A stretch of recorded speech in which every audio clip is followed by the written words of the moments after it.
আসসালামু আলাইকুম। ২০২৪ সালের বার্ষিক পরীক্ষার সপ্তম শ্রেণীর ইতিহাস ও সামাজিক বিজ্ঞান বিষয়ের মানবন্টন সিলেবাস আজকের ভিডিওতে আমি তোমাদেরকে দেখিয়ে দিব।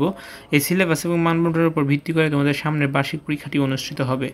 সো দেখো, আমরা প্রথমে তোমাদের সংক্ষিপ্ত পাঠ্যসূচি দিই, কারণ তোমাদের তো পুরো সিলেবাস দিতে পারবে না।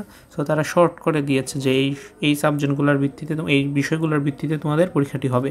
দেখো, প্রথম অধ্যায় বাংলা অঞ্চল ও স্বাধীন বাংলাদেশ অর্থনৈতিক ইতিহাসের সন্ধানে 49 থেকে 67 পৃষ্ঠা, মুক্তিযুদ্ধের বিদেশি বন্ধুরা 75 থেকে 92 পৃষ্ঠা, সামাজিক রাজনৈতিক কাঠামো রীতিনীতি 93 থেকে 118 পৃষ্ঠা, টেকসই উন্নয়নে আমাদের ভূমিকা 132 থেকে 158 পৃষ্ঠা, সম্পদের কথা 159 থেকে 175 পৃষ্ঠা। সো দেখো, এটা মূলত তোমাদের সিলেবাস। এখন তোমাদের মূল্যায়ন কীভাবে হবে সেটা আমরা দেখব। মূল্যায়ন হবে শিক্ষণকালীন 30% এবং সামষ্টিক মূল্যায়ন 70%। সামষ্টিক মূল্যায়নের পরীক্ষাটা হবে 100 মার্কের। এই 100 মার্কের মধ্যে তুমি যত মার্কস পাবা সেটাকে তারা 70%-এ কনভার্ট করবে। তারপর হচ্ছে সামষ্টিক মূল্যায়ন। সামষ্টিক মূল্যায়নের পূর্ণ নম্বর 100।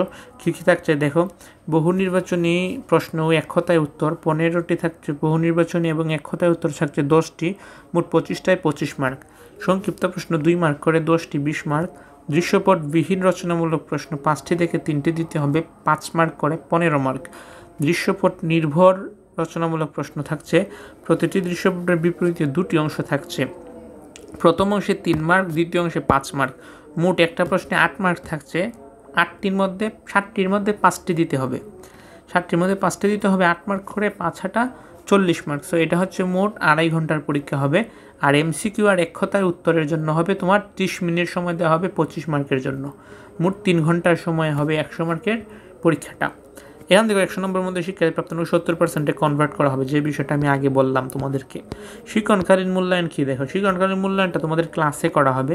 প্রথম যেভাবে করা হবে সেটা হচ্ছে অ্যাসাইনমেন্ট, ব্যবহারিক কাজ, পোস্টার বা দেয়াল পত্রিকা, এই ধরনের কাজ মানে শিক্ষকরা তোমাদেরকে দিবে, সেটা তোমরা কমপ্লিট করে তাদের কাছে জমা দিবে এবং সেটার উপর ভিত্তি করে তোমাদের টিচার্সরাই 10 মার্কস তোমাকে দিবে। অনুসন্ধানমূলক কাজ বা প্রজেক্টের বিভিন্ন কাজ, এগুলো হচ্ছে 10 মার্ক থাকছে।